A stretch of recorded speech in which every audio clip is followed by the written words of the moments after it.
Hey guys, this is AP. Welcome back to my official YouTube channel AP Sir English. Guys CGL 2020 का एक और paper 24 अगस्त 2021 को shift first में हुआ था। स्टार्ट करते हैं क्वेश्चन नंबर 1 से।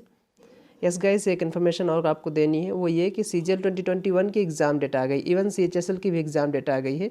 तो आपके पास मुश्किल से 28 से 30 दिन बचे हैं। अगर आपने मॉक टेस्ट देना नहीं स्टार्ट किया है तो आप ज़रूर स्टार्ट कर दें। डेली 2 मॉक्स दें पर डे, है ना।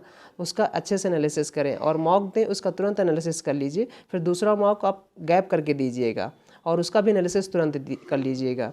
तो एनालिसिस बहुत ही ज़रूरी है। अपना स्ट्रॉन्ग और अपना वीकनेस आपको पता होना चाहिए कि कहाँ पर मैं स्टैंड कर रहा हूँ मॉक्स में। मॉक्स देना बहुत ही ज़रूरी है। वही है ना, जैसे रिहर्सल होता है किसी भी मैच के लिए, तो वही हाल है कि आप मॉक देंगे अच्छे से और विद कहते नहीं ऑनेस्ट, ईमानदारी के साथ दें। पूरी चीज़ें जो भी करना ऑनेस्टली करना। तो स्टार्ट करते हैं क्वेश्चन नंबर 1 से। मैं फाइंड करना है यहाँ पर नरेशन। सबसे पहला सेंटेंस जो है वो क्या कह रहा है कि I live in Mumbai, she said. She ने कहा मैं मुंबई में रहती हूँ। ये सेंटेंस है और ये हमारा डायरेक्ट सेंटेंस है। इसका हमें इनडायरेक्ट बनाना है। हमें पता है रूल कि अगर हमारा रिपोर्टेड स्पीच जो है वो किस में है, प्रेजेंट इंडिफरेंट टेंस में है, और रिपोर्टिंग वर्ब हमारी पास्ट में है, तो रिपोर्टेड स्पीच बदल जाएगा किस में, पास्ट इंडिफरेंट टेंस में। तो लिव का क्या हो जाएगा, लिव्ड हो जाएगा। आई चेंज होगा शी के अकॉर्डिंग, तो शी हो जाएगा। देखिए किस में है, अब देखिए लिखा है she said that she has, जैसे उन्होंने चेंज किया हैज़ को कर दिया, गलत हो गया। She said that she had, उन्होंने पास्ट परफेक्ट बना दिया, गलत कर दिया। शी सेज उन्होंने कर दिया, गलत कर दिया। She said that she lived in Mumbai, option number 4 is going to be your right answer.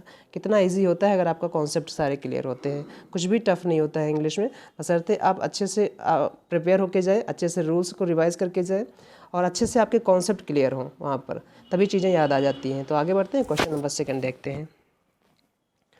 Question number 2 में फाइंड करना है सिनोनिम फाइंड करना है। किसका सिनोनिम फाइंड करना है, लिवरेज वर्ड दे रखा है। अब लिवरेज के कई मीनिंग होते हैं। एक तो लिवरेज वो लिवरेज होती है जैसे मैं कोई मुझे पार मिली है, कोई मुझे शक्ति मिली है ना, ये इन्फ्लुएंस मिला है, तो उसका मैं सही से यूज करूँ तो उसको बोलते हैं लिवरेज, है ना। इस टाइप से लिवरेज होना।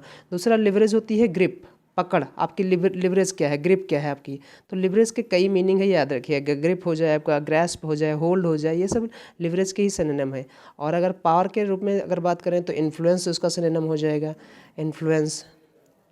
मैं बहुत सारे सिनोनिम बताता हूँ और रिलेवेंट वर्ड बताता हूँ जो इंपॉर्टेंट है, एग्जाम में पूछे गए हैं। पावर जैसे आपने बोलते हैं इससे पावर, है ना, तो ये पावर भी इसका सिनोनिम हो जाएगा।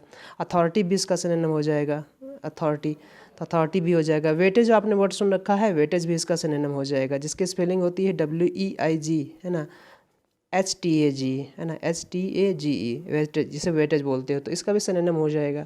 तो लिवरेज का मतलब कि अपनी शक्ति को सही तरीके से यूज करना, इस्तेमाल करना, इन्फ्लुएंस करना, तो हो जाएगा इसका सिनोनिम। हमें यहाँ पर फाइंड करना भी सिनोनिम है। सजेशन जानते हो, सजेस्ट करना, किसी चीज़ को सलाह देना, मशविरा देना, उसे बोलते हैं सजेस्ट करना, सजेशन हो जाएगा नाउन। कंक्लूजन, किसी चीज़ को एंड करना, कंक्लूड करना, समापन करना, उसे बोलते हैं वीकनेस, कमजोरी होती है। ये तीनों के तीनों इसके सिनोनिम नहीं होंगे। लिवरेज का सिनोनिम जो हो जाएगा ऑप्शन नंबर 4 हो जाएगा। उम्मीद है अच्छे से सब कुछ समझ में आ रहा होगा। So option number 4 is going to be your right answer. Moving on next, question number 3।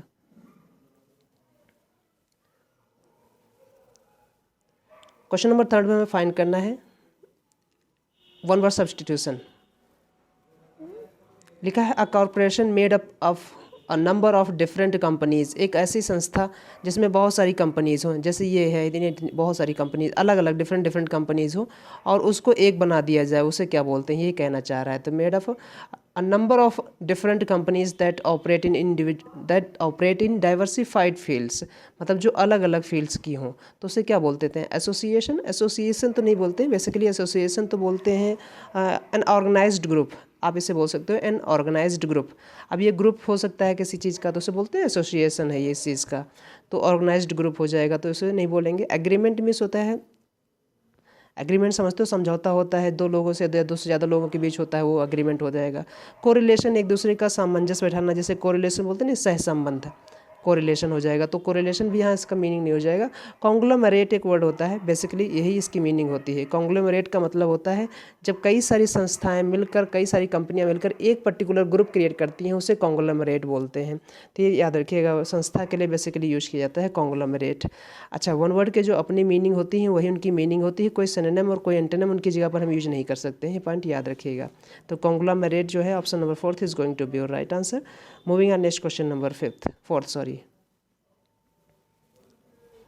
Question number 4 में फाइंड करना है पैसिव वॉइस।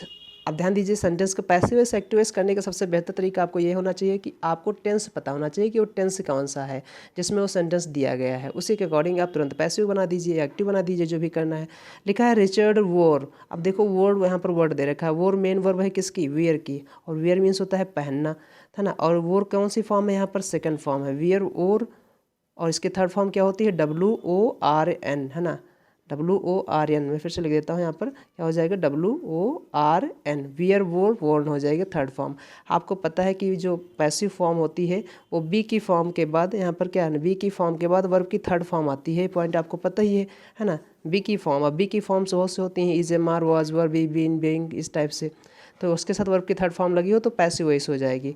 और अगर हैज़ है, मतलब कुछ भी हो वहाँ पर आ जाता है, ये सब समझ गए आप कोई बातें। तो लिखा है रिचर्ड वोर। अब देखो लिखा है यहाँ पर वोर, जो कि पास्ट इंडेफिनिट टेंस है, और पास्ट इंडेफिनिट टेंस की जो हेल्पिंग वर्ब होती है पैसिव वॉइस में, वो वॉज या वर होती है, ये भी आपको पता है ना, वॉज या वर होती है, ये बात आपको पता है। पास्ट इंडेफिनिट की हेल्पिंग वर्ब जो होती है पैसिव वॉइस में, वो वॉज या वर होती है। तो अब आपको क्या होना चाहिए, यहाँ पर लिखा है रिचर्ड वोर अ ब्रॉड बेल्ट, है ना, ब्रॉड बेल्ट मतलब बहुत ही बड़ी बेल्ट है, with shiny buckles, buckles means होता है ताला जिसे बोलते हैं। तो अब इसका क्या बन जाएगा, आप देखो वाज हो जाएगा, कहाँ देखेंगे, लिखा है a broad belt with shiny buckles wore, ये भी नहीं, इन्होंने पैसे बनाया ही नहीं। A broad belt with shiny buckles was wear, was के साथ वर्ब की थर्ड फॉर्म आनी चाहिए थी, तो यहाँ पर नहीं होगा, क्योंकि आपको पता है ना पैसिव वॉइस में वाज वर्ब के साथ क्या आ जाएगा, वाज या वर्ब के साथ जो वर्ब आती है वो अगर पैसिव सेंटेंस है तो वर्ब की थर्ड फॉर्म आती है ना, तो थर्ड फॉर्म आनी चाहिए यहाँ पर, तो यहाँ पर नहीं लगाया इन्होंने, ये गलत हो जाएगा। A broad belt with shiny buckles was worn, बिल्कुल सही, वॉज भी है, वर्न भी सही है, यस बिल्कुल सही हो जाएगा। अब belt, a broad belt with shiny buckles had भी इन्होंने पैसिव बना दिया है, बट पास्ट परफेक्ट का बना दिया है, गलत हो जाएगा। So option number third is going to be your right answer. कितना आसान है। Moving on next question number fifth देखते हैं। क्वेश्चन नंबर फिफ्थ में फाइंड करना है इनकरेक्टली स्पेल्ड वर्ड। चार ऑप्शन दे रखे होते हैं, उनमें से एक ऐसा वर्ड होता है जो इनकरेक्टली स्पेल्ड किया गया होता है, उसी को फाइंड करना होता है। एस्थेटिक क्या होता है, एस्थेटिक की बिल्कुल सही से स्पेल्ड की गई है, कोई एरर नहीं है स्पेलिंग में, बिल्कुल सही से स्पेल्ड किया गया है। और aesthetic basically related to beauty होता है, aesthetic means related to beauty, और बेसिकली कौन सी ब्यूटी, नेचर वाली, ज़्यादा सुंदरता से संबंधित होता है। एस्थेटिक पार्ट्स ऑफ स्पीच में एडजेक्टिव है, समझिएगा। तो इसका मतलब होता है ना रिलेटेड टू ब्यूटी, सुंदरता से संबंधित। तो एस्थेटिक की बिल्कुल सही से स्पेलिंग लिखी गई है। ऑप्शन नंबर सेकंड एरर है, वही देखते हैं, बट थर्ड देखते हैं। हैपहज़ार्ड का मतलब होता है अस्त व्यस्त, हैपहज़ार्ड का मतलब होता है अस्त व्यस्त, जैसे ना बेतरतीब जिसे बोलते हो। With no particular order, with no particular order उसे हम बोलते हैं हैपहज़ार्ड, मतलब कहीं इधर उधर चीज़ें तेरी बितरी हो, इस टाइप से हैपहज़ार्ड हो। ये वर्ड है, इसको सही से प्रोनाउंसिएट करिएगा। कुछ लोग इसे चैंडलियर बोलते हैं, चैंडलियर नहीं, इट्स सैंडलियर, क्या होगा, सैंडलियर, सैंडलियर, है ना। मैं शायद लिखने की कोशिश कर रहा हूँ, सैंडलियर, है ना, इस टाइप से ये आ है सैंडलियर। मैं फिर से एक बार मिट के लिखा देता हूँ, सैंडलियर।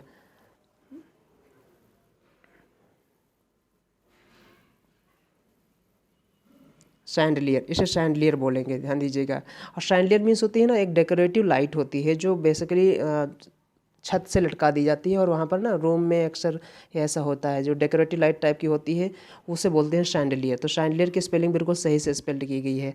अगर एग्जामिनर शैंडलियर की स्पेलिंग पूछता तो उम्मीद है आपसे, मतलब बहुत ही लोग यहाँ पर गलती करते, क्योंकि शैंडलियर की स्पेलिंग इतनी आसान नहीं है। तो ये याद रखिएगा, ये कई बार फिर से पूछी जाएगी, फिर कहीं ना कहीं जरूर पूछी जाएगी, शैंडलियर की मीनिंग स्पेलिंग जरूर पूछी जाएगी। हैपहज़ार्ड की मीनिंग मैंने बता दिया। लाइसेंस की मीनिंग गलत है यहाँ पर। लाइसेंस्ड जब यहाँ पर वर्ब की फॉर्म में यूज किया गया है तो यहाँ पर होना चाहिए थे LI, क्या होना चाहिए थे बताइए जरा अपने मन में। यहाँ पर होना चाहिए था LICENSED, है ना, लाइसेंस्ड, क्योंकि ये वर्ब फॉर्म में यूज किया गया है। अगर ये नाउन फॉर्म में यूज होता तो लाइसेंस्ड ना होता, तो क्या होता, लाइसेंस होता है। LI तब वहाँ पर CE हो जाता है ना, CENCE। अब ये नाउन है हमारा, लाइसेंस नाउन है, और लाइसेंस्ड अगर वर्ब होगा तो SE वाला होगा, समझिएगा। अगर वर्ब वाला तो SE वाला। वही हाल है जैसे प्रैक्टिस, प्रैक्टिस अगर नाउन है C वाला तो वर्ब वाला S वाला हो जाएगा। ऐसे एडवाइस, एडवाइस C वाला नाउन होता है और एडवाइस S वाला वर्ब हो जाती है, इस टाइप से। तो लाइसेंस C वाला नाउन हो जाएगा और S वाला वर्ब हो जाएगा। तो यहाँ पर जो एरर थी वो किस में थी, लाइसेंस्ड में। यहाँ पर क्या मिसिंग था, यहाँ पर C की जगह पर S होना चाहिए था, बस इतनी सी एरर थी। So option number second is going to be your right answer. Moving on next question number 6. Question number 6 यहाँ पर लिखा है the gift of the gap, है ना, the gift of the gap. तो अब the gift of the gap मतलब क्या होता है, इसकी मीनिंग बताइएगा। इसका मतलब होता है ना जो बहुत ही वाकपटुता हो, जो बहुत ही बोलने में माहिर हो, उसे बोलते हैं the gift of the gap. तो इसकी मीनिंग यही होती है, याद रखिएगा, जो बहुत ही अच्छे तरीके से बोले, बहुत ही ना, बहुत ही परसुएसिव में बोले, बहुत ही अच्छे उसका वे ऑफ टॉकिंग हो, उसे बोलते हैं the gift of the gap. ये कई बार पूछा गया है, इंपॉर्टेंट इडियम है। तो क्या हो जाएगा, टॉक्स वेल एंड परसुएसिवली, है ना। So option number 2 is going to be your right answer. इससे रिलेटेड और भी कोई इडियम दिमाग में इसमें नहीं आ रहा है, आगे वो अगर आएगा तो मैं बिल्कुल बताऊंगा। आगे बढ़ते हैं, क्वेश्चन नंबर 7 देखते हैं। क्वेश्चन नंबर 7 में फाइंड करना है पैराजम्बल। पैराजम्बल करने के तरीके मैं आपको बता रखा हूँ कैसे किया जाए। एक ऐसा स्टेटमेंट फाइंड करिए जो इस सेंटेंस या पूरे पैसेज को स्टार्ट कर रहा हो, उसे बोलते हैं स्टैंड एलोन सेंटेंस। चलिए लिखा है, ऑप्शन नंबर पढ़ते हैं। इट इज़ ऑल्सो, जहाँ भी मैंने बता दिया है कि इट इज़ ऑल्सो आ जाए, ये भी की बात कर रहा है। जैसे मैं कहूँ ये भी होता है, तो इसका मतलब मैंने कोई सेंटेंस से पहले बोला है और उसके बाद में उसको एसोसिएट जोड़ने के लिए ये भी वर्ड बोल रहा हूँ कि ये भी होता है साथ ही साथ। तो ये जो ऑल्सो वर्ड है, इसका मतलब ये इंडिकेट करता है कि इससे पहले कोई ना कोई बात की गई है। अगर इससे पहले कोई ना कोई बात की गई है तो ए से तो नहीं स्टार्ट करेंगे, यानी जो जो ऑप्शन आपसे ए से स्टार्ट हो रहे होंगे उनको काट दीजिए। देखिए 2 ऑप्शन आपके पास कट गए, अब आपके पास बचा 2 ऑप्शन, ए पहला और फोर्थ। इसे बोलते हैं एलिमिनेशन, है ना, एलिमिनेट कर देना। अब लिखा है older people and children remain glued to it. Glued to it मतलब चिपके होना किसी चीज़ से। किससे चिपके होंगे, अब इट जो प्रोनाउन आया है किसके लिए आया है उसको भी तो इंट्रोड्यूस करिए, यानी बी से भी स्टार्ट नहीं होगा हमारे पास। देखिए कितना आसान है। अब देखिए यहाँ से कई तरीके हैं, या तो आप एक ऐसा स्टेटमेंट फाइंड करिए जैसे ऑप्शन नंबर डी में लिखा है TV has become a powerful medium these days. Powerful medium आज के दिनों में कौन है, वो टीवी है ना, टेलीविज़न है। तो टीवी को इंट्रोड्यूस किया गया है, और जिस भी सेंटेंस में किसी नाउन को इंट्रोड्यूस किया जाता है वही स्टैंड एलोन सेंटेंस हो जाता है, वही उस पूरे पैसेज का सेंटेंस हो जाएगा, वो स्टार्ट करेगा। तो डी से स्टार्ट करेगा। कई तरीके हैं जंबल करने के, ये तो छोटे हैं, प्री वाले हैं। मेंस में जो आते हैं वो अच्छे लेवल के आते हैं, और मैंने अपनी क्लास में सीरीज चलाई है कि कैसे अच्छे क्लोज टेस्ट ऐसे जंबल को पकड़ा जाए, कैसे किया जाए विद इन टाइम फ्रेम में, अच्छे मतलब कम समय में, एक्यूरेसी के साथ। तो TV has become a powerful medium these days. अब इसके बाद बी हो जाएगा older people and children remain glued to it. It आ गया टीवी के लिए, बिल्कुल सही है। It has become a great source of entertainment for all, बिल्कुल सही बात है। फिर कह रहा है it is also a rich source of news update, बिल्कुल ये न्यूज अपडेट के लिए भी रिच सोर्सेज है अराउंड द वर्ल्ड, जो संसार के बात की जाए। तो यहाँ पर क्या हो जाएगा, DBC option number first is going to be your right answer. Moving on next question number 8 देखते हैं।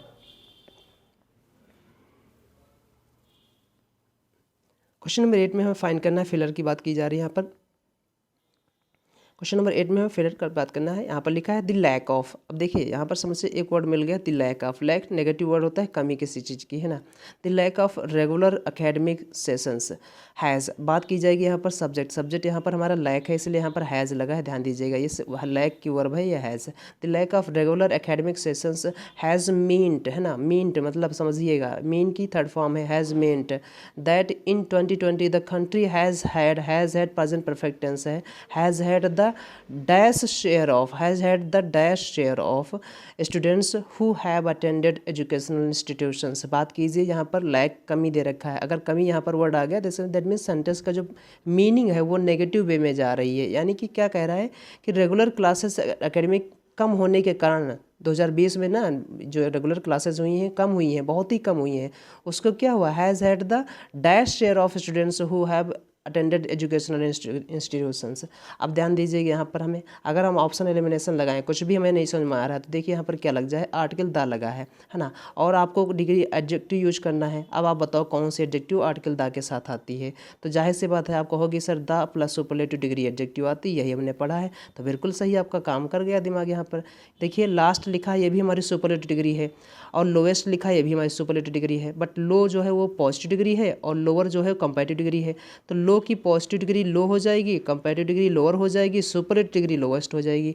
लास्ट जो है सुपरलेटिव डिग्री होती है किसकी, कोई बताएगा, लेट की होती है, LATE लेट, है ना। लेट की और भी कंपैरेटिव डिग्री होती है, दूसरा एक लेटर वाला, ये इसकी कंपैरेटिव डिग्री क्या हो जाएगी, LATTER, और लास्ट क्या हो जाएगी, सुपरलेटिव डिग्री। समझिए ये जो लेटर लिखा है LATTER, जब सीक्वेंस में 2 चीज़ें होती हैं उसमें बाद वाली उसे बोलते हैं लेटर, और उसी सीक्वेंस में लास्ट बोल देते हैं सुपरलेटिव डिग्री को। तो यहाँ पर लास्ट शेयर तो नहीं होगा, क्या हो जाएगा, लोएस्ट शेयर हो जाएगा। ध्यान दीजिएगा यहाँ पर क्या हो जाएगा, lowest share. The lack of regular academic sessions has meant that in 2020 the country has had the lowest share of students who have attended educational institution. बात सही है, बहुत ही कम लोगों ने एजुकेशनल इंस्टीट्यूशन को अटेंड किया है, उनका शेयर बहुत ही कम है जो उन्होंने अटेंड किया है, क्योंकि क्लासेज ही नहीं चली। आए दिन तो कोरोना, ये टाइम वो टाइम, सारा क्लासेस बंद हुई। अभी देखिए हाल ही में 1 महीने पहले ही बिना किसी वजह को सारे इंस्टीट्यूशन को बंद कर दिया गया था, बिना किसी रीज़न के, बिना किसी अपेरेंट रीज़न के। बाकी सारी चीज़ें, मॉल्स सब कुछ ओपन हुआ, बट एजुकेशन सिस्टम को बंद कर दिया गया। तो इसका बैड इम्पैक्ट पड़ा कि नहीं बच्चों पर, तो वही यहाँ पर शो किया जा रहा है कि जो बहुत ही लोएस्ट शेयर है वो यहाँ पर अटेंड किए हैं बच्चों ने। तो इंस्टीट्यूशन जब ओपन ही नहीं हुए तो कहाँ से कोई चीज़ ओपन होगी, कहाँ से कोई काम होगा। तो यहाँ पर option number second is going to be your right answer. Moving on next question number 9। Question number 9 में फाइंड करना है एरर। क्या कोई सेंटेंस में एरर है, पॉइंट को देखना है। लिखा है द कमेटी एग्रीड, समझिएगा, द कमेटी एग्रीड। एग्रीड किसके साथ एग्री किया, उसने सहमत हुई, दैट स्मॉल बिजनेसेस दैट की, द कमेटी एग्रीड दैट की क्या, स्मॉल बिजनेसेस। स्मॉल जो हमारा डिटर्मिनर है, बिजनेसेस नाउन है। नाउन, अब देखिए नाउन हमारा जो है वो subject is what we talk about, हम ऐसे याद रखिएगा। तो बिजनेसेस के बारे में यहाँ पर बात की गई है। अब बिजनेसेस बाय नेचर किस में है, प्लूरल में है। अगर हमारा सब्जेक्ट ही प्लूरल होता है तो आपको पता है जो वर्ब होती है वो प्लूरल होती है। तो यहाँ पर हैज़ हो गया क्या, हैज़ तो भाई सिंगुलर सब्जेक्ट के साथ आता है, क्योंकि वर्ब की सिंगुलर फॉर्म है ये, तो ये सिंगुलर सब्जेक्ट के साथ आती है। तो यहाँ पर सब्जेक्ट हमारा बिजनेसेस प्लूरल है, तो यहाँ पर हैज़ होगा क्या, नहीं होगा, हैज़ नहीं होगा। यहाँ पर क्या हो जाना चाहिए, हैव होना चाहिए था, है ना। और हैव के साथ यहाँ पर लिखा है बीन, मैं फिर से मिटा दे रहा हूँ, यहाँ पर लिखा है has been. That mean sentence जो हमारा वो प्रेजेंट परफेक्ट का पैसिव वॉइस है। तो यहाँ पर क्या होना चाहिए था, हैव बीन, है ना, हैव बीन। यानी कि हैज़ की जगह पर सिर्फ और सिर्फ क्या हो जाएगा, हैव हो जाएगा, क्योंकि सब्जेक्ट हमारा जो है वो प्लूरल है, बिजनेसेस की बात कर रहा है। The committee agreed that small businesses have been adversely affected. Affected means प्रभावित होना। ध्यान दीजिएगा यहाँ पर अफेक्टेड वर्ब है और प्रभावित है कितना प्रभावित हुए, एडवर्सली एडवर्ब हो गई, है ना, एडवर्सली एडवर्ब हो गई, अफेक्टेड मेन वर्ब हो गई, बाय कोविड-19। देखिए सारा का सारा सब कुछ कोविड-19 से रिलेटेड ही पॉइंट किया जा रहा है आजकल इस पेपर में। तो लिखा है द कमेटी एग्रीड, कमेटी ने माना, वो सहमत हुई कि स्मॉल बिजनेसेस, जो छोटे छोटे बिजनेसेस थे, हैव बिन एडवर्सली अफेक्टेड, बहुत ही मतलब बुरे तरीके से प्रभावित हुए कोविड-19 की वजह से। ये बात बिल्कुल सही है, जो छोटे छोटे बिजनेसेस थे वो ख़त्म ही हो गए, बंद ही हो गए, मतलब उन पे तो वो तो चल ही नहीं पाए। तो वो बहुत ही उन पर बुरा प्रभाव पड़ा कोविड-19 का। हालांकि कोविड-19 का ऐसा कोई भी चीज़ नहीं, कोई भी सेक्टर नहीं जिस पर कोई इम्पैक्ट ना पड़ा हो, बट जो छोटे छोटे बिजनेसेस थे वाकई में रियली वो बहुत ही बैडली अफेक्टेड हुए, बहुत ही बुरी तरीके से अफेक्टेड हुए। इवन तो कई ऐसे हैं जो दोबारा ओपन नहीं हो पाए। कुछ बिजनेस ऐसे भी हुए, कुछ लोग बिजनेस कर रहे थे, मेरे जान पहचान में भी छोटे छोटे बिजनेस कर रहे थे, वो दोबारा ओपनिंग करने की उनकी हिम्मत ही नहीं हो रही कि काश वो अगर ओपन करें, क्या पता फिर से ऐसा कुछ हो जाए। तो कोई इन्वेस्ट करना नहीं चाह रहा है, वो बहुत ही बुरी तरीके से अफेक्टेड हुए हैं। तो एडवर्सली मतलब बहुत ही विपरीत तरीके से, बहुत ही बुरी तरीके से। तो एडवर्सली पार्ट्स ऑफ स्पीच में यहाँ पर एडवर्ब है, अफेक्टेड वर्ब को क्वालिफाई कर रहा है। जो वर्ड वर्ब को क्वालिफाई करे उसी तो ही एडवर्ब बोलते हैं। तो यहाँ क्या है, एडवर्ब है, अफेक्टेड है, अफेक्टेड वर्ब है, एडवर्ब एडवर्सली है। सो एरर किस में थी आपकी, हैज़ बीन ना होकर यहाँ पर क्या होना चाहिए था, हैव बीन होना चाहिए। उम्मीद है अच्छे से समझ में आया। आगे बढ़ते हैं, क्वेश्चन नंबर 10 देखते हैं। क्वेश्चन नंबर 10 अगेन हमारा जम्बल्ड है। एक ऐसा स्टेटमेंट फाइंड करिए जो सेंटेंस को स्टार्ट कर रहा हो। लिखा है बाय स्वीट एप्पल्स और non at all he instructed his servant. Option number A में दे रखा है ही। अगर ये प्रोनाउन आया है तो किसका प्रोनाउन है, अगर कोई सेंटेंस में नाउन आया होगा तो ये उसी का होगा, तो हमें पढ़ना पड़ेगा। तो ए से तो हम जनरली स्टार्ट नहीं करेंगे। अब अगर ए से स्टार्ट नहीं करेंगे तो इस ए को मिटा देंगे, ए से भी नहीं स्टार्ट करेंगे तो बी इसको मिटा देंगे। हमारे पास बी से स्टार्ट हो रहा है, देखिए क्या करते हैं, बी से पढ़ लेते हैं। A rich man sent his servant to an orchard, है ना, उसने एक अपने सर्वेंट को ऑर्चर्ड भेजा। ऑर्चर्ड मतलब जो यहाँ पर फल, वो जो बगीचा होता है उसे बोलते हैं। टू बाई सम एप्पल्स, कुछ एप्पल खरीदने के लिए। सम एक ऐसा डिटर्मिनर है, ये पॉइंट याद रखिएगा कि अगर उसके बाद काउंटेबल नाउन है तो हमेशा प्लूरल आएगा, अनकाउंटेबल नाउन हमेशा सिंगुलर ही आता है, क्योंकि अनकाउंटेबल नाउन को हम प्लूरल कर ही नहीं सकते हैं। तो सम डिटर्मिनर ऐसा है, और भी डिटर्मिनर ऐसे हैं जो दोनों नाउन के साथ लग जाते हैं। तो यहाँ पर सम की बात आई तो मैं बता दे रहा हूँ। तो लिखा है a rich man sent his servant to an orchard to buy some apples. Buy sweet apples, अच्छे मीठे एप्पल खरीदना। किसने कहा, ये रिच मैन ने सर्वेंट से कहा ये बात। ये रिच मैन ने सर्वेंट से अपनी बात कही। क्या कही उसने, ये कहा कि मीठे स्वीट्स खरीदना, और नॉन एट ऑल, या तो फिर ना खरीदना। मीठे स्वीट्स खरीदना, और मतलब स्वीट्स जो एप्पल जो है आपके स्वीट्स होने चाहिए, मीठे होने चाहिए, मीठे एप्पल्स खरीदना, या फिर बिल्कुल नहीं ना खरीदना। ही इंस्ट्रक्टेड हिज सर्वेंट, ही आया है जो वो रिच मैन का आया है ना। तो अब ही इंस्ट्रक्टेड हिज सर्वेंट, ये बात बिल्कुल बन गई थी, यानी बी के ए हो जाएगा। बी ए अगर पेयर है, देख लीजिए कितना आसान बन गया। बी ए डी सी होना चाहिए फिर। अब चाहे तो आप डी पढ़ लो। The owner of the orchard said to the servant, फिर सर्वेंट से उसने क्या कहा, ऑर्चर्ड का जो ओनर था उसने कहा all my apples are sweet. यहाँ पर पॉइंट एक, जरा एक ग्रामर के पॉइंट है, जरा समझिएगा। ऑल हो गया है ना, बोथ हो गए, ऐसे डिटर्मिनर हैं जो पजेसिव मतलब सबसे पहले आते हैं। पजेसिव प्रोनाउन अगर सॉरी पजेसिव एडजेक्टिव उनके साथ यूज किया गया है तो आप उनको उनसे पहले रखिए।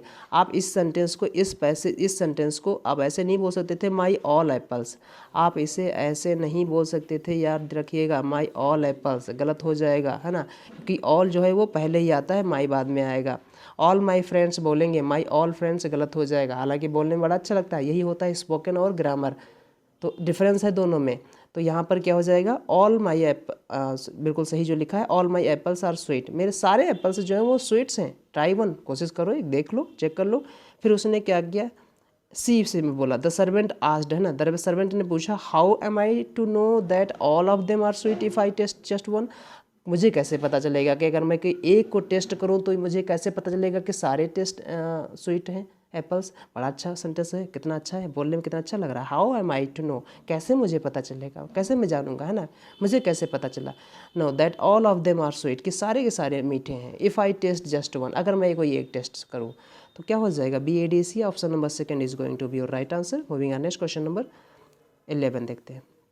क्वेश्चन नंबर 11 में फाइंड करना है एंटोनिम किसका, स्प्राइटली। स्प्राइटली समझते हो ना, बहुत ही जो मस्त मौला इंसान हो, बहुत ही स्प्राइटली मतलब बहुत ही क्या बोलेंगे, एनर्जेटिक टाइप का, है ना, ऊर्जावान टाइप का, जोशीला टाइप का, उसे बोलते हैं स्प्राइटली। स्प्रेड से बना है ना, स्प्राइट से बना है स्प्राइटली। तो स्प्राइटली यहाँ पर पार्ट्स ऑफ स्पीच में क्या है, कोई बताएगा। एडजेक्टिव है भैया, याद रखिएगा, है ना, स्प्राइटली एडजेक्टिव यहाँ पर। फुल ऑफ बीन्स वर्ड आपने सुन रखा है क्या, फुल ऑफ बीन्स, है ना, फुल ऑफ बीन्स का मतलब होता है ना बहुत ही एनर्जी में होना, एनर्जेटिक होना। लाइवली समझ रहे हो ना, लाइवली वर्ड आपने सुनी रखा होगा, लाइवली, लाइवली इसका सिनोनिम हो जाएगा। एनर्जेटिक जो है वर्ड, ये भी इसका सिनोनिम हो जाएगा, जो इसमें ले रखा है एनर्जेटिक बिल्कुल सिनोनिम हो जाएगा। एक्टिव इसका सिनोनिम हो जाएगा, लाइवली इसका सिनोनिम हो जाएगा। विवेसियस आपने वर्ड सुन रखा होगा, विवेसियस, है ना, विवेसियस भी इसका सिनोनिम हो जाएगा, ये भी पार्ट्स ऑफ स्पीच में एडजेक्टिव है। एनिमेटेड इसका सिनोनिम हो जाएगा, animated, animated is going to be synonym of sprightly. Jaunty word आपने सुनी रखा होगा, जॉन्टी, है ना, JEONTY, जॉन्टी भी इसका सिनोनिम हो जाएगा। ये सारे के सारे सिनोनिम हैं और सारे के सारे पार्ट्स ऑफ स्पीच में एडजेक्टिव है। तो फुल ऑफ बीन्स मैंने बता दिया, लाइवली एनर्जेटिक बता दिया, एक्टिव बता दिया, लाइवली बता दिया, ये सारे के सारे इसके सिनोनिम है। सो ऑप्शन नंबर लेथार्जिक जो है ये इसका एंटोनिम हो जाएगा। अब एक जरा समझिए, एक स्ट्रेटजी अपनाइए एग्जाम में। एग्जाम में एक स्ट्रेटजी ये भी होती है कि आपको अगर सिनोनिम एंटोनिम नहीं आ रहे हैं, कई बार ऐसा होता है 4-5 हज़ार वोकैब आप पढ़ के जाओ, बट वोकैब जैसे समझो GS, कई बार ऐसा आ जाता है कि ऐसा वर्ड आ जाए जो आपने पढ़ा ही नहीं होगा। तो आप थोड़ा सा स्ट्रेटजी लगाइए, दिमाग लगाइए। आप 4 ऑप्शन पढ़ रहे होंगे तो उनमें से देखिए 3 ऑप्शन कोई ना कोई सेम होंगे, सेम टाइप की मीनिंग दे रहे होंगे। तो जो चौथा डिफरेंट मीनिंग दे रहा होगा वही उसका आंसर होगा, ये पॉइंट याद रखिएगा। जैसे इसमें देख लीजिए, स्प्राइटली का मुझे अगर मीनिंग नहीं पता है, 1 मिनट के लिए मैं मानता हूँ, लेकिन यहाँ पर मुझे लिखा है कि एनर्जेटिक का भी मतलब वही होता है, एक्टिव का भी मतलब वही होता है, लाइवली का भी मतलब वही होता है, और हमें पूछा गया है एंटोनिम यहाँ पर। तो जाहिर सी बात है जो डिफरेंट वर्ड दिख रहा है यही इसका मीनिंग होगा। भले ही हमें नहीं पता है बट हम तुक्का यहाँ पर लगा सकते हैं। तो तुक्का लगाने के भी तरीके होते हैं, ये होता है तुक्का लगाने का तरीका। ऐसा नहीं कि जय माता दी बोल दो, जय आंखें बंद दो, आंखें बंद करो और ऑप्शन नंबर क्लिक कर दो, ऐसा कुछ नहीं, वो तुक्का का नहीं है, उसे तुक्का नहीं बोलते, उसे मूर्खता बोलते हैं। तो तुक्का लगाने की भी एक स्ट्रेटजी होती है, कैसे तुक्का लगाया जाए, कैसे अपना स्ट्रेटजी के साथ है, तो समझिएगा इस चीज़ को। तो स्प्राइटली मैंने आपको डिस्कस कर लिया, अच्छे से आगे बढ़ते हैं। क्वेश्चन नंबर 12 देखते हैं। क्वेश्चन नंबर 12 में फाइंड करना है ईडियम मीनिंग, बात करना है। ईडियम है फील एट सी, बेसिकली ये ईडियम एट सी पूछा गया जाता है, बस इतना ही, एट सी, है ना, इतना ही पूछा जाता है। फील विल नहीं पूछा गया है अभी तक, बट फील लगा दिया है, कोई दिक्कत नहीं। फील एट सी मतलब बहुत ज़्यादा परप्लेक्स्ड हो जाना, कन्फ्यूज्ड हो जाना, जैसे बोलते नहीं पजल्ड हो जाना। पजल्ड वर्ड आपने सुन रखा होगा ना, पजल से बना है, पजल्ड हो जाना। परप्लेक्स्ड वर्ड आपने सुन रखा होगा, परप्लेक्स्ड इसका सिनोनिम हो जाएगा, परप्लेक्स्ड। परप्लेक्स्ड वर्ड आपने सुन रखा होगा। या फिर जब बोलते हैं कंप्लीट कन्फ्यूज्ड, बी बिल्डर्ड आपने सुन रखा होगा, बी बिल्डर्ड, VEWWERD WILDERED है ना, bewildered हो जाना, बहुत ही एकदम कन्फ्यूज्ड होना एकदम तरीके से। तो फिर से बोलते हैं एट सी, फील एट सी। जैसे आई एम एट सी, जैसे मैं बोलूँ आई एम एट सी, तो I feel at sea, I am at sea दोनों एक सही हैं। तो यहाँ पर क्या मतलब है, मैं बहुत ज़्यादा कन्फ्यूज हूँ, परफ्लेक्स्ड हूँ, कोई मतलब कैसे क्या करूँ ये समझ नहीं पा रहा हूँ। तो क्या हो जाएगा, फील लॉस्ट और कन्फ्यूज्ड, मतलब एकदम खो जाना या कन्फ्यूज हो जाना। So option number 4 is going to be your right answer. Incomprehensive बोल सकते हो इसे, जिसे आप कोई चीज़ डिस्क्राइब नहीं कर पा रहे हो कि मैं क्या करूं क्या ना करूं, टोटली कन्फ्यूज्ड हो आप, उसे बोलते हैं फील एट सी। एट सी पूछा गया है कई बार, ये पूछा गया है कई बार। तो इससे रिलेटेड एक और ईडियम मुझे याद आ रहा है, अगर आप नोट करना चाहें तो नोट कर सकते हैं। उसे बोलते हैं टू बी, टू बी। जैसे मैंने पहले ही बोला है कि मैं उससे रिलेटेड बताता हूँ, अगर मुझे याद रहता है तो। To be all Greek, GREAK, Greek, to someone है ना, टू समवन, इसका भी मतलब वही होता है जो टोटल कन्फ्यूज होना। ग्रीक मतलब मेरे लिए अगर कोई चीज़ ग्रीक है तो मेरे लिए वो कन्फ्यूज़न है ना उसके लिए, मेरे लिए तो वो मेरे लिए इनकॉम्प्रहेंसिव है, मैं उससे समझ नहीं पा रहा हूँ, वो ग्रीक है। तो to be all Greek to someone, ये भी इसका ईडियम है, पूछा गया है कई बार। क्लियर एज मड, ये ईडियम पूछा गया है, क्लियर एज मड, यानी वो क्लियर तो है बट मड के जैसा है। यानी मड जानते हो, कीचड़, कीचड़ कभी क्लियर होता है का, नहीं होता है ना भैया। तो कीचड़ क्लियर नहीं होता है, तो क्लियर एज मड का मतलब है बहुत ही कन्फ्यूजन है, वो कन्फ्यूज्ड है वहाँ पर, उसमें कन्फ्यूजन भरा हुआ सेंस है। तो क्लियर एज मड का भी वही होता है, वेरी कन्फ्यूजिंग। एक और ईडियम आपको याद आ रहा है, मुझे याद आ रहा है, to mess, to mess, MESS, mess with someone, with someone, someone से हेड है ना, समवन से हेड बोलते हैं, HEAD जो लिखा है वो चाहिए जाए। तो मेस विथ समवन्स हेड, इसका भी मतलब हो जाता है टोटली कन्फ्यूज हो जाना है ना, कोई ऐसी चीज़ जो कन्फ्यूजन का कारण बने उसे बोलते हैं to mess with someone's head, to mess with someone's head. So option number 4 is going to be your right answer. Moving on next, question number 13 देखते हैं। क्वेश्चन नंबर 13 हमें फाइंड करना है एरर, क्या किसी पार्ट में एरर है, ये सेंटेंस देखना है। लिखा है the food in the new eatery, eatery means होता है भोजनालय, जिसे बोलते हैं रेस्टोरेंट, आप समझते हो। तो द फूड, अब ध्यान दीजिएगा, द फूड यहाँ पर सिंगुलर सब्जेक्ट है, इन प्रपोजिशन हो गया, प्रपोजिशन के बाद जो नाउन आता है वो प्रोपोजिशनल ऑब्जेक्ट हो गया, न्यू एडजेक्टिव हो गया, द आर्टिकल हो गया। तो यहाँ पर जो वर्ब आएगी वो द फूड की आएगी, the food by nature singular है, ऐसे पढ़ लिया करो जैसे मैं पढ़ रहा हूँ। द फूड नेचर है तो इज सही है। अब देखो, the food in the new eatery is much best, अब आपको पता है क्या, बेस्ट तो यहाँ पर सुपरलेटिव डिग्री दे रखा है, देन भी दे रखा है, तो क्या सुपरलेटिव डिग्री के साथ देन आता है, नहीं आता है। तो यहाँ पर होना चाहिए क्या, मच बेटर। अब ध्यान दीजिएगा, बेटर लगा सकते हो। अच्छा, आप चाहो तो मच लगाओ, ना लगाओ, बेटर जो है वो हमारी CD है, किसकी CD है ये बताइए जरा। गुड, बेटर, बेस्ट बोलते हैं ना, गुड की, तो ये गुड की है, ये गुड पॉजिटिव डिग्री है, कंपैरेटिव डिग्री बेटर हो जाएगी, बेस्ट जो है वो सुपरलेटिव डिग्री हो जाएगी। तो अब ज़रा समझिएगा, यहाँ पर मैंने कहा ना कि अगर आपको कंपैरेटिव डिग्री, अभी मैं एडजेक्टिव में ये पढ़ाऊंगा, ये बात, ये पॉइंट, यही पॉइंट मैं पढ़ाऊंगा कि अगर कंपैरेटिव डिग्री को ज़्यादा मॉडिफिकेशन की जरूरत पड़े कभी, तो उसके साथ आप पॉजिटिव डिग्री लगाइएगा, क्योंकि double comparative degree, double superlative degree और डबल पॉजिटिव डिग्री एक साथ यूज नहीं किए जाते हैं, पॉइंट याद रखिएगा। तो यहाँ पर लिखा है बेटर, अब बेटर लिखना पड़ेगा। अगर आप चाहो तो मच लिख दो, तो मच लिखने से बहुत ज़्यादा इम्फैटिक बना दिया जा रहा है कि बहुत ही बेटर है, much better than one in RK Puram. RK पुरम यहाँ पर कंपेयर किया जा रहा है ना, दो चीज़ों में जब कंपेयर किया जाता है तो कंपैरेटिव डिग्री ही तो लगाते हैं। ये भी पॉइंट होना चाहिए आपके दिमाग में कि कंपैरिजन दो ही चीज़ में होता है, और जब कंपेयर किया जाए तो कंपैरेटिव डिग्री लगाई जाएगी। तो कंपेरेटर यहाँ पर बेस्ट ना होकर क्या हो जाएगा, बेटर हो जाएगा। सो ऑप्शन नंबर किस में एरर है, 4th में है। इज मच बेस्ट देन ना होकर क्या हो जाएगा, is much better than, is much better than, क्योंकि मच पॉजिटिव डिग्री है तो इसके साथ कंपैरेटिव डिग्री बिल्कुल लगा सकते हैं। क्यों, क्योंकि मैंने बता दिया कि अगर कंपैरेटिव डिग्री को ज़्यादा मॉडिफिकेशन की जरूरत पड़ती है तो उसके साथ हम पॉजिटिव डिग्री लगा सकते हैं, मच या फार को भी लगा देंगे, है ना। मच या फॉर, फॉर नहीं फार, FAR, फार वाला, मच या फार कोई भी लगा सकते हो कंपैरेटिव डिग्री के साथ। मच बेटर बोल सकते हो, फार बेटर बोल सकते हो, इसके लिए तो कोई भी ऑप्शन सही हो जाएगा। बट यहाँ पर बेस्ट देन नहीं होगा, मच बेस्ट देन नहीं होगा। उम्मीद है सबको समझ में आया होगा। आगे बढ़ते हैं, क्वेश्चन नंबर 14 देखते हैं। क्वेश्चन नंबर 14 में यहाँ पर लिखा है a need of an hour is to provide employment to the youth of the country. ये बिल्कुल बात सही, जैसे अभी आज चुनाव का नतीजा आ गया और बीजेपी बहुत ही अच्छी थम्पिंग विक्ट्री बोलेंगे इसे ना, थम्पिंग विक्ट्री, अच्छी विक्ट्री के साथ वापस फिर सत्ता में आई है। कंग्रेचुलेशंस मिस्टर योगी आदित्यनाथ, है ना। आदित्यनाथ को, योगी को आप कंग्रेचुलेट कर दीजिए, और ये बीजेपी ना दोबारा सत्ता में आ गई है।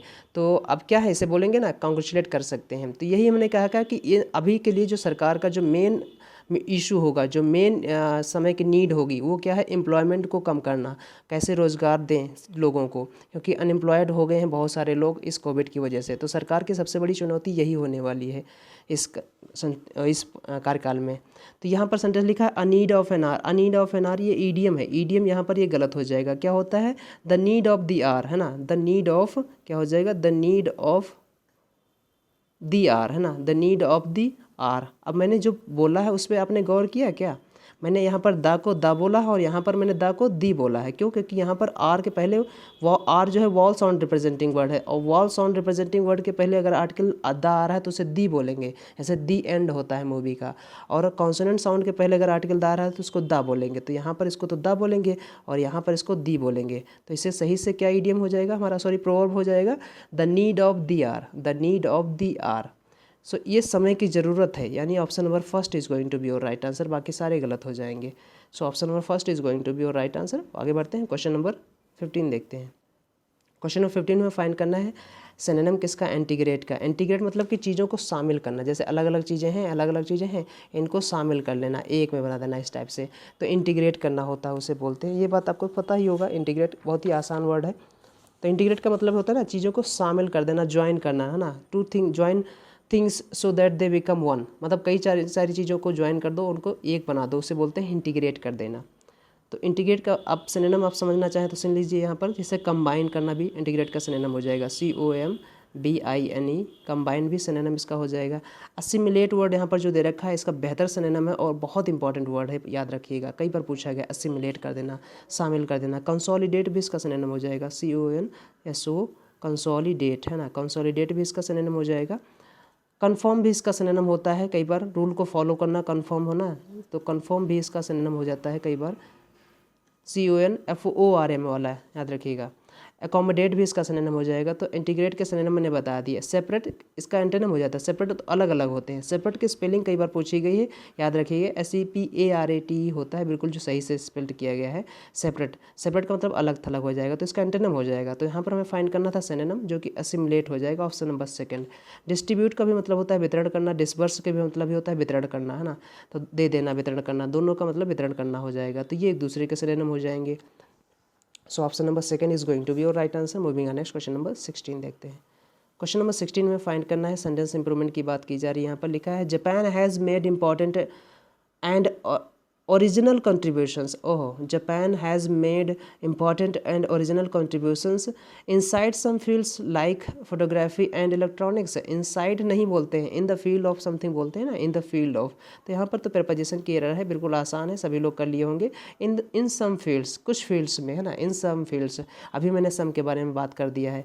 तो in some fields like photography and electronics, उसने बहुत ही ओरिजिनल कंट्रीब्यूशन दिए है ना, इंपॉर्टेंट और ओरिजिनल कंट्रीब्यूशन, बहुत ही महत्वपूर्ण कंट्रीब्यूशन दिए हैं। किसने, जापान ने, किस में, फोटोग्राफी के फील्ड में और इलेक्ट्रॉनिक्स के फील्ड में। तो इन द फील्ड ऑफ बोलते हो ना, in the field of, preposition in का यूज यहाँ पर करेंगे आप। तो यहाँ पर जो हो जाएगी इंप्रूवमेंट किस में हो जाएगा, इन सम फील्ड्स लाइक, है ना, in some fields like photography and electronics. So option number third is going to be your right answer. On some नहीं होगा, फॉर सम भी नहीं होगा, नो सब्स्टिट्यूशन तो गलत है, जो लिखा है वो गलत है ये। So option number third is going to be your right answer. Moving on next, question number 17।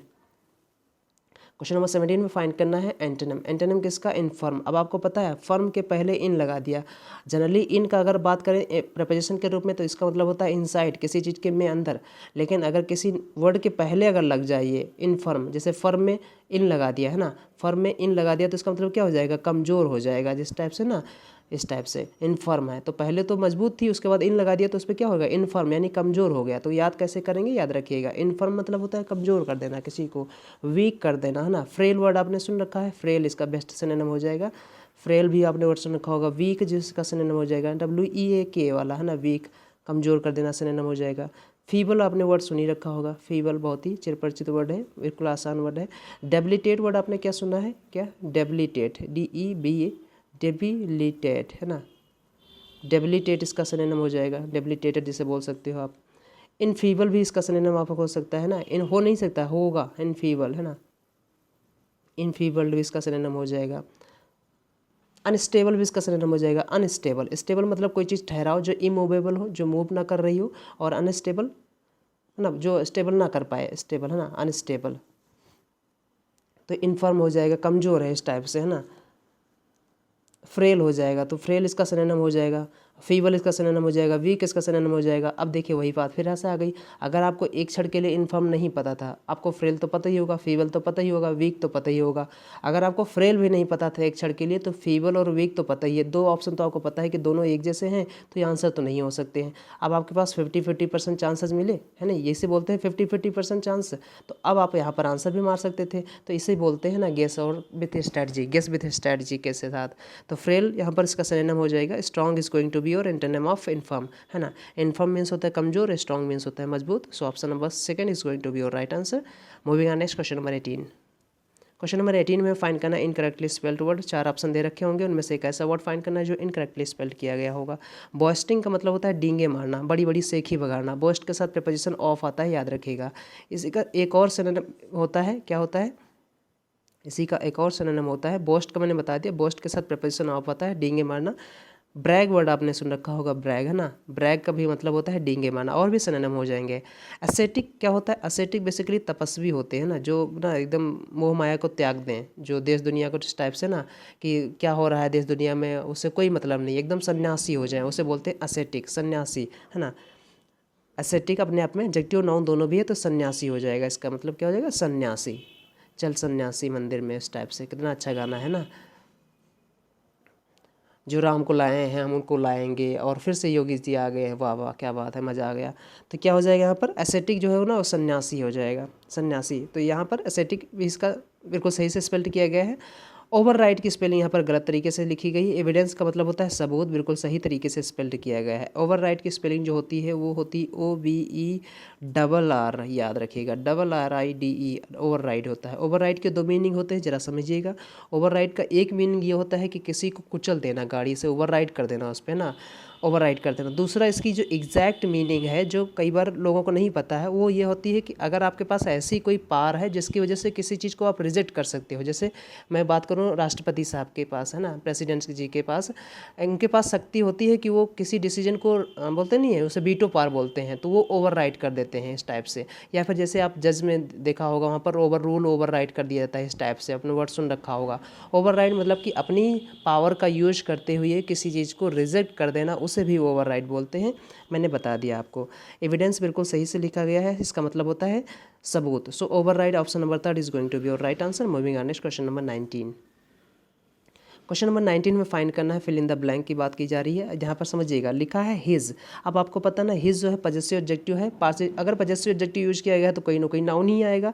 अब लिखा है his dash of the topic was so good, कितना अच्छा लग रहा है, वॉज सो गुड दैट। मैंने आपको बता दिया है, सो के साथ अगर दैट आ रहा है दौर, बीच में क्या आएगा, एडजेक्टिव आएगा। यहाँ पर कोई एडवर्ब भी आ सकती है, एडजेक्टिव या एडवर्ब भी आती है, पॉइंट याद रखिएगा, है ना। तो सो गुड दैट मतलब इतना अच्छा कि, इतना की होता है इसका मतलब, इसका मतलब होता है इतना की। अब बीच में आ गया यहाँ पर गुड, एडजेक्टिव लगाएंगे। अच्छा, यहाँ पर इनके बीच जो एडजेक्टिव आएगा वो पॉजिटिव डिग्री एडजेक्टिव ही आएगा, पॉजिटिव डिग्री एडवर्ब भी ही आएगी, ध्यान दीजिएगा।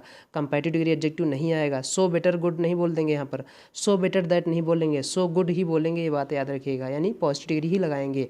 और ये हम अभी एडजेक्टिव में पढ़ाएंगे आपको।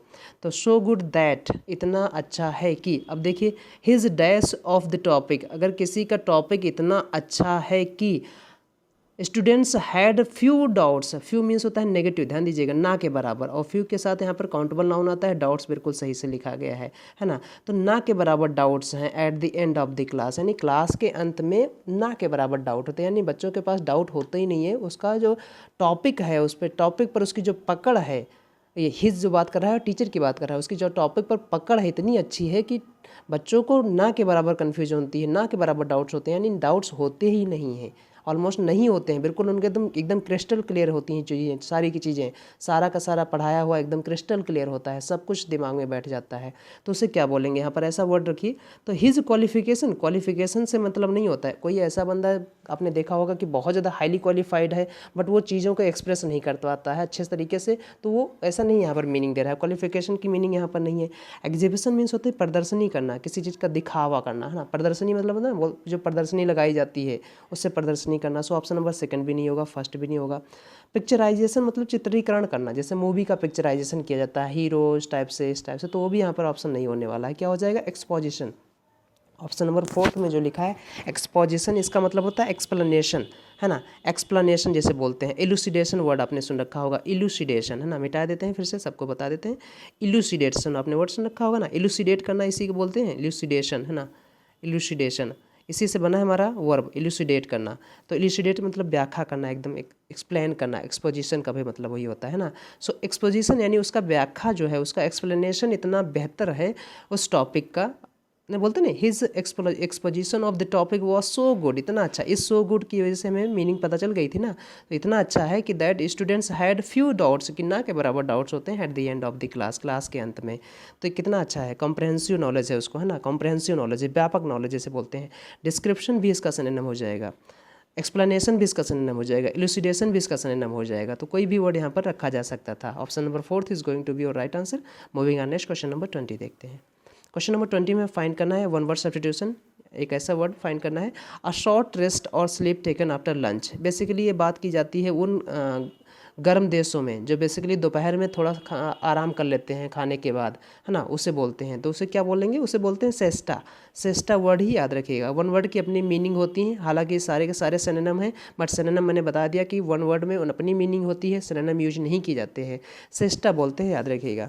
गर्म देशों की बात की जाती है वहाँ पर जो ना दोपहर के समय, हालांकि अपने इंडिया में भी लोग दोपहर के समय जनरली जो जिनके पास टाइम होता है तो वो दोपहर के समय थोड़ा खा पी के थोड़ा आराम कर लेते हैं और झपकी मार लेते हैं, सो लेते हैं थोड़ा सा, उसे बोलते हैं सिस्टा, यानी दोपहर की नींद जिसे बोलते हो, है ना, उसे बोलते हैं सिस्टा। याद रखिएगा, सिस्टा बोलते हैं उसे। स्लम्बर मीन्स होती है नींद। डोज का भी मतलब होता है नींद, और लेज़र का मतलब होता है खाली समय, जैसे बोलते हैं ना खाली समय, आई हैव लेज़र टाइम, है ना, फ्री टाइम जैसे बोलते हैं। तो डोज और ये जो डोज और स्लम्बर है एक दूसरे के सिनोनिम हो जाएंगे। लेज़र भी कहीं ना कहीं सिनोनिम ही है एक दूसरे का। तो सेस्टा भी, और देखो चारों एक दूसरे के सिनोनिम है कहीं ना कहीं, बट वन वर्ड की मैंने बताया ना अपनी मीनिंग होती है। Siesta is going to be your right answer. Option number 4 is going to be your right answer. Moving on next question number 21। Question number 21 हमें फाइंड करना है। यहाँ पर बात की जाएगी है क्लोज टेस्ट की। क्लोज टेस्ट में हमें बताया है, आपको पढ़ लीजिए एक बार पैसेज को ऐसे ही। Smoking causes mutation. Mutation means होती है परिवर्तन। परिवर्तन मतलब कि जो बेसिकली जेनेटिक चेंजेस होते हैं उसे म्यूटेशन बोलते हैं ना। तो स्मोकिंग क्या करती है, smoking causes mutation in cells leading to cancer. अच्छा, स्मोकिंग जो है ना वो म्यूटेशन मतलब सेल्स में म्यूटेशन लाने का परिवर्तन करती है ना, परिवर्तन करती है। और जो कॉज होती है किसका, जो कैंसर का कॉज होती है। लीड के साथ प्रिपोजिशन टू आता है, याद रखिएगा, लीडिंग टू कैंसर, है ना। जो कैंसर बनने का कारण बनती है, कौन, स्मोकिंग, समझिएगा। क्विटिंग यानी क्विट करना, मतलब वहाँ से बाहर आना। Quitting smoking can help reserve the dash risk and it can replenish cells that actually dash those of a person who has never smoked. अच्छा, the dash you smoke the more nutrition you have, the dash damage to the cells living. ओहो, यहाँ पर तो gradual increase और gradual decrease का concept लग रहा है। यहाँ पर भी कंपेटिटिव डिग्री आएगी और यहाँ पर भी कंपेटिटिव डिग्री आएगी, ये बात मुझे पता चल गई यहाँ से। तो ध्यान दीजिएगा। इसके बाद कह रहा है कि cell things that the airway and lungs can dash to cancers in the lungs. अच्छा, टू, ध्यान दीजिएगा, to cancers in the lungs, oesophagus, larynx and pharynx. बता कुछ ये वर्ड नाम दिए गए हैं, इनके वर्ड हैं कैंसर्स के जो नाम दिए गए हैं। तो अब जरा फिल करते हैं ऑप्शन क्या होता है। लिखा है smoking causes mutation in cells leading to cancer. Leading to cancer, बाद में कैंसर को लीड करती है वो स्मोकिंग, ध्यान दीजिएगा। Quitting smoking can help reserve the dash risk, ध्यान दीजिएगा, रिस्क होता है। हमने पैसेज को पढ़ा, पैसेज से हमें पता चला कि पैसेज का जो टोन है वो नेगेटिव है, क्योंकि सारी बात नेगेटिव में बताई गई है कि कैंसर बनता है और स्मोकिंग करते हो, फिर उसके साथ चीज़ें होती हैं। अब ज़रा कुछ पॉइंट होते हैं, ज़रा दिमाग में आना चाहिए आपके। क्या दिमाग में आना चाहिए कि अगर कोई नेगेटिव वर्ड दिया गया है सेंटेंस में और उसको इम्फेटिक बनाना है, अगर किसी नेगेटिव वर्ड को और ज़्यादा नेगेटिव बनाना है भयंकर तरीके से, तो आप बताइए, दिमाग में लगाइए, क्या उसके साथ कोई नेगेटिव डिटर्मिनर दोगे या पॉजिटिव डिटर्मिनर दोगे। मैं फिर से बोल रहा हूँ, अगर कोई नेगेटिव वर्ड दे रखा है और उसको और भयंकर नेगेटिव बनाना है, उस पर और जोर देना है, तो आप क्या उसके साथ पॉजिटिव डिटर्मिनर लगाओगे या नेगेटिव डिटर्मिनर लगाओगे। दिमाग लगाइए। अब मैथ का रूल वही होता है ना कि दो डबल नेगेटिव होते हैं वो पॉजिटिव बना देते हैं किसी चीज़ को। आप किसी को बोलते हो, अगर कोई ख़राब है तो बोलते हो ही इज़ बैड बॉय, लेकिन अगर उसे और ख़राब बोलते हो ना तो क्या बोलते हो, he is very bad boy, यानी very positive degree negative adjective के साथ, सॉरी नेगेटिव वर्ड के साथ आता है। तो कोई पॉजिटिव डिटर्मिनर किसी नेगेटिव वर्ड के साथ बनाकर उसे और ज़्यादा नेगेटिव बना देता है, बट दो नेगेटिव पॉजिटिव बना देंगे। जैसे मैं कहूँ ही इज़ बैड बॉय, अगर मैं कहूँ इसी के साथ नॉट लगा दो, he is not bad boy, तो इसका मतलब वो पॉजिटिव हो गया, है ना। तो मीनिंग समझ में आया मैं कहना क्या चाह रहा था। यहाँ पर लिखा है रिस्क। अब रिस्क कैसी हो सकती है आपकी, इम्पॉसिबल रिस्क नहीं। अगर आप स्मोकिंग कर रहे हो तो कैंसर की रिस्क इम्पॉसिबल नहीं, पॉसिबल ही है। अगर होगा जरूर तो इम्पॉसिबल गलत हो जाएगा। नॉमिनल मतलब नाम मात्र का, ऐसा भी नहीं है, बहुत ज़्यादा हाईली कैंसरस हो सकते हैं ये। अब लिखा है फैक्चुअल। फैक्चुअल तो रिलेटेड टू फैक्ट होता है, जो कि डाटा से संबंधित होता है। सो ऑप्शन नंबर 4 मैंने भी मिटा दिया। पोटेंशियल रिस्क होता है, जिसे बोलते हैं संभावित, है ना, संभावित रिस्क, बिल्कुल बात की गई है। Quitting smoking can help reserve the potential risk and it can replenish. Replenish मतलब भर सकता है, सेल्स को भर सकता है। That actually dash those of a person who has never smoked. ये एक्चुअली उस इंसान की सेल्स को भी भर सकता है जो कभी नहीं स्मोक किया होगा। बिल्कुल ये बात सही है। इसे बोलते हैं पैसिव स्मोकिंग।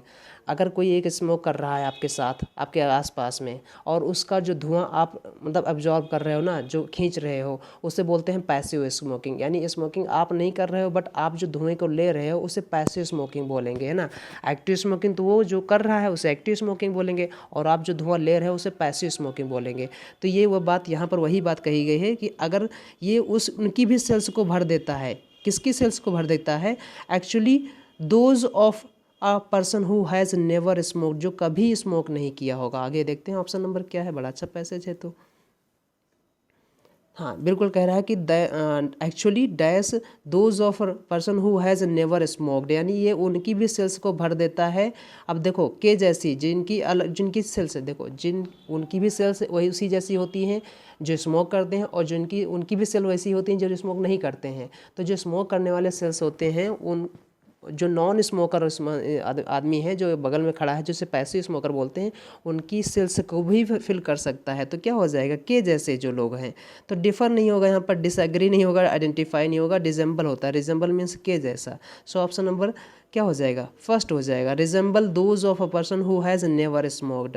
अब लिखा है द डैश यू स्मोक। अब मैंने बता ही दिया था कि यहाँ पर कंपेरेटिव डिग्री लगाएंगे। यहाँ पर भी हम कंपेरेटिव डिग्री लगाएंगे, क्योंकि ग्रेजुअल इंक्रीज ग्रेजुअल डिक्रीज को हम क्या बोलते हैं, जैसे मैं बोलूँ the more you go, the higher you go, sorry the higher you go up the cooler you find. जितना जितना आप ऊपर जाओगे उतना ही आप ठंडा पाओगे, इस टाइप से। The higher you go up the cooler you find, इस टाइप से होता है। सो ऑप्शन आगे बढ़ते हैं क्वेश्चन नंबर 23 में।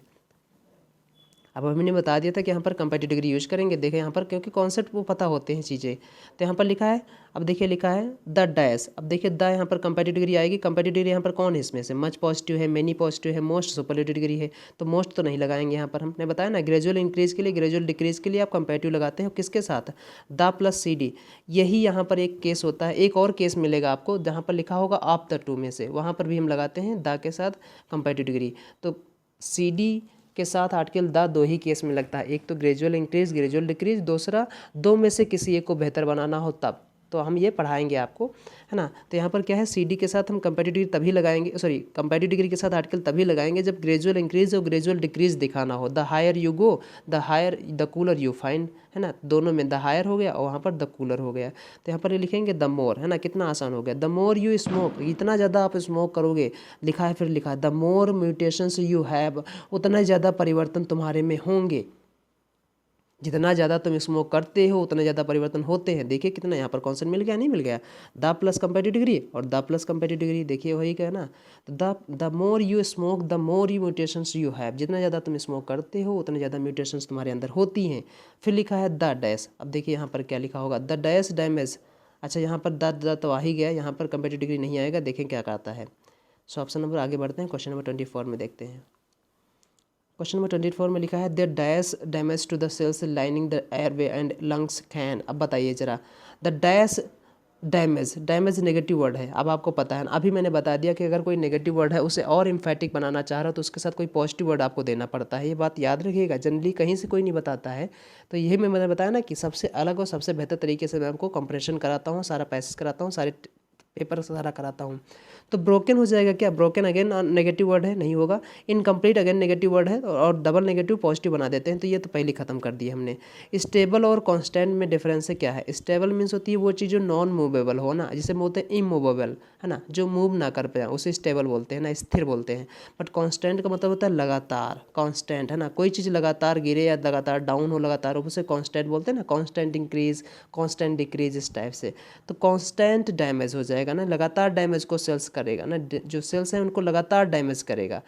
Lining the airway and lungs can, अब देखो कैन दे रखा है, इसके साथ वर्ब की V1 फॉर्म में आएंगी, क्यों पता है, क्योंकि मोडाल है वर्ब, मॉडल वर्ब के साथ वर्ब की V1 फॉर्म ही आती है, और उसके साथ टू भी आना चाहिए, यानी एक ऐसी वर्ब यहाँ पर होनी चाहिए जो टू भी ले। अब देखिए कितना आसान हो जाएगा, क्या हो जाएगा यहाँ पर, देखिए कितना आसान है चीज़ें।